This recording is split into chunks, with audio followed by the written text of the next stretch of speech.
बिस्मिल्लाहिर्रहमानिर्रहीम। अस्सलामुअलैकुम नाज़रीन। वज़ीर आज़म शहबाज ने भी आखिरकार जुमा के दिन की कॉल दी है। इनको मालूम है कि इनके कहने पर जो लोग हैं वो नमूसिर सल्लल्लाहु अलैहि वसल्लम पर भी नहीं निकलेंगे, क्योंकि लोग देख चुके हैं कि एक हुक्मरान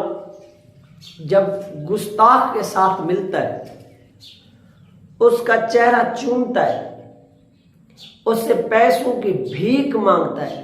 तो उसका जो एतबार है वो उठ जाता है। और यही वजह बनी कि शहबाज से और तो कुछ ना हो सका, लेकिन उसने देखा कि साद रिजवी साहब ने जुमा की कॉल तो दे दिए और इस कॉल में लाखों की तादाद में लोग निकलेंगे मुल्क भर में, क्यों ना मैं भी यहाँ पर कोई ऐसी कार्रवाई डालूं कि मुझे भी फायदा हो और अवाम के अंदर मेरी मकबूलियत में भी इजाफा। और फिर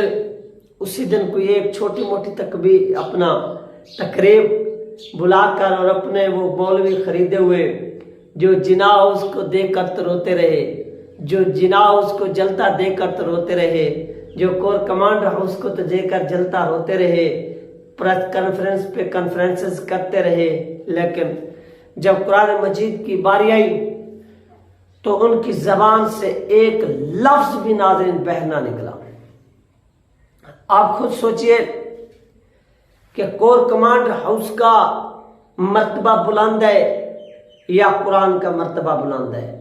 जिना हाउस का मर्तबा बुलंद है या कुरान पाक का मर्तबा बुलंद है। ये तमाम चीजें अगर आप मद्देनजर रखें तो बहैसियत एक मुसलमान के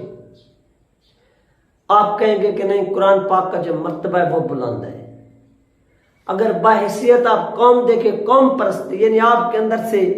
अगर जो नजरिया इस्लाम है वो हज़फ कर लिया जाए, वो निकाल लिया जाए, तो फिर ऐसे समझिएगा कि फिर आपके नजदीक कुरान मजीद नहीं बल्कि वो जिना हाउस और जिसको आप कोर कमांड हाउस भी कहते हैं उनका मर्तबा जो है वो बुलंद है। अगर आपके अंदर नजरिया इस्लाम दाखिल कर दिया जाए, उसको जिंदा कर दिया जाए, तो फिर ये जिना हाउस, पार्लियामेंट हाउस, वजीर आजम हाउस, वजीर आला house, governor house, chief justice house, DCO house, DPO house, इनकी फिर कोई हैसियत नहीं कुरान मजीद का। कुरान मजीद तो ऐसा समझ लें कि एक ऐसा आइन है, अगर इस आइन के मुताबिक, इस कानून के मुताबिक आप अपनी जिंदगी बसर करें, आप अपनी जिंदगी गुजारने की कोशिश करें, अपने मुल्क को चलाने की कोशिश करें, इस कानून के मुताबिक, इस आइन के मुताबिक अपना मुल्क चलाएं, तो आप दुनिया की सुपर पावर बन सकते हैं। जिस तरह से सहाबा कराम ने अपना जो इक़्तिदार था वो कुरान मजीद के मुताबिक ही चलाया, तो फिर देखिए कि दुनिया के अंदर कितनी फतहात हुई। यानी कुरान मजीद ने जिस तरह से इंसान को जिंदगी गुजारने का असूल बताया, तरीका बताया, सहाबा कराम ने उस पर अमल करके दिखाया। तो कुरान मजीद के ऊपर शहबाज शरीफ का जो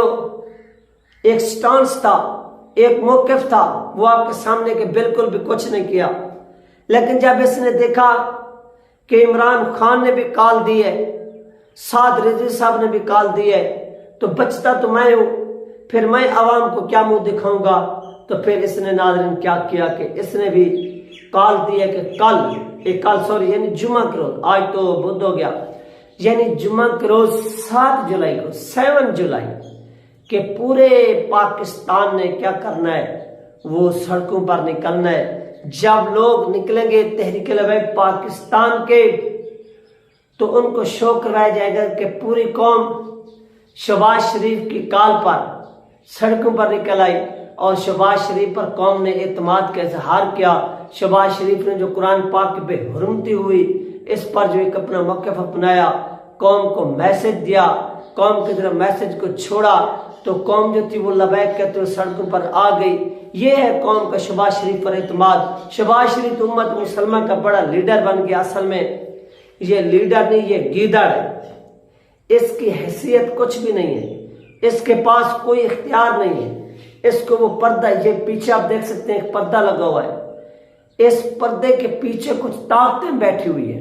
वो ताकतें बजाते खुद यानी डायरेक्ट तो सामने आपके नहीं आ सकती, वो काम नहीं कर सकती, लेकिन इनडायरेक्टली वो इस गीदड़ को सामने लाकर वो काम करवा रही है। और आपको ऐसे महसूस होता है कि ये तमाम जो काम है वो शहबाज शरीफ ही कर रहा है। ये सरासर ज्यादती और गलती है। अगर शहबाज शरीफ के अंदर दम खम होता, अगर इसके अंदर गैरत होती, अगर इसके अंदर कुरान मजीद का जज्बा होता, अगर इसके अंदर नजरिया इस्लाम होता,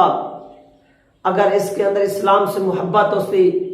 अगर इसके अंदर कुरान से मोहब्बत होती, जिस तरह से अल्लाह पाक ने इसको इज्जत से नवाजा, जिस तरह से अल्लाह पाक ने इसको ताकत दी, जिस तरह से अल्लाह पाक ने इसको इक़्तिदार दिया, तो ये स्वीडन के सफीर को बुलाता और उसको कहता कि भाई मेरा मुल्क छोड़ दो और जाकर अपने हुक्मरानों को बताओ कि वो गुस्ताख हमारे हवाले करें। यार अगर अमेरिका कह सकता है कि आफिया सिद्दीकी हमारे हवाले करो कि इसने हमारे फौजियों पर एक गोली चलाई, ये पूरी दुनिया का मसला नहीं, सिर्फ अमेरिका का मसला था कि डॉक्टर आफिया सिद्दीकी ने हमारे लोगों के ऊपर एक गोली चलाई। लिहाजा मुशर्रफ ये हमारी गैरत गवारा नहीं करते, हमसे बर्दाश्त नहीं होता कि कोई हमारे अफवाज के ऊपर गोलियां चलाए। बाहैसियत एक मुल्क के वो एक गैरत का मुजाहरा कर रहे, बता रहे। तो मुशर्रफ जैसे गद्दार बुज़दिल जो खुद को नाम निहाद मुसलमान कहते रहे,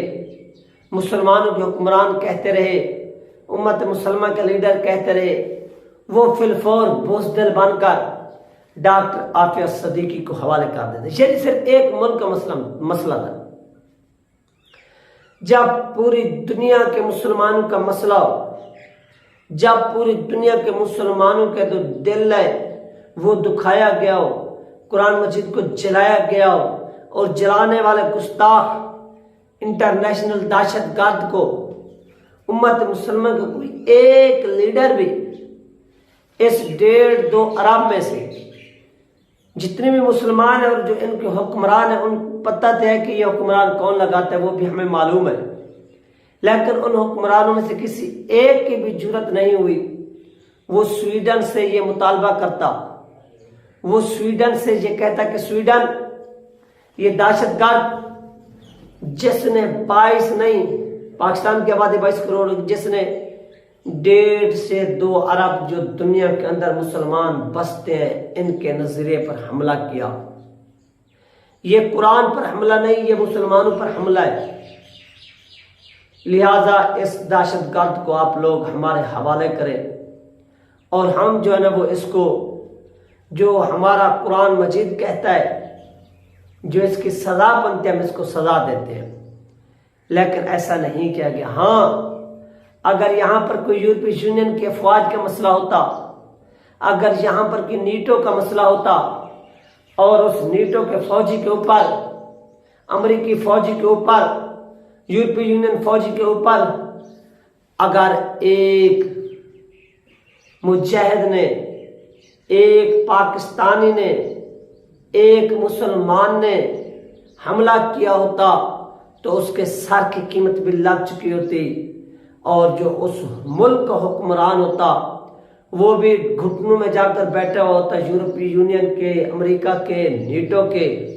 माफिया भी मांग रहा होता, नाक भी रगड़ रहा होता और उस हमला करने वाले अफराद को भी हवाले कर चुका होता, उसके पूरे के पूरे खानदान को, उसकी औलाद को, सबको अमेरिका के हवाले कर चुका होता और उनको सजाएं भी मिल चुकी होती। लेकिन ये मसला मुसलमानों के खिलाफ हुआ है, ये मसला उन कुतों के हक में हुआ है जो कुतें चाहती हैं कि दुनिया के अंदर मुसलमानों को हराया जाए, दुनिया से ख़त्म किया जाए और हर तरफ से हमारा निज़ाम और जो मुसलमान निज़ाम चाहते हैं उस निज़ाम को लपेट दिया जाए। तो इस पर नाज़रीन फिर क्या हुआ कि जब देखा गया कि कुछ नहीं बनता, साद रेज़ी साहब ने कॉल दिए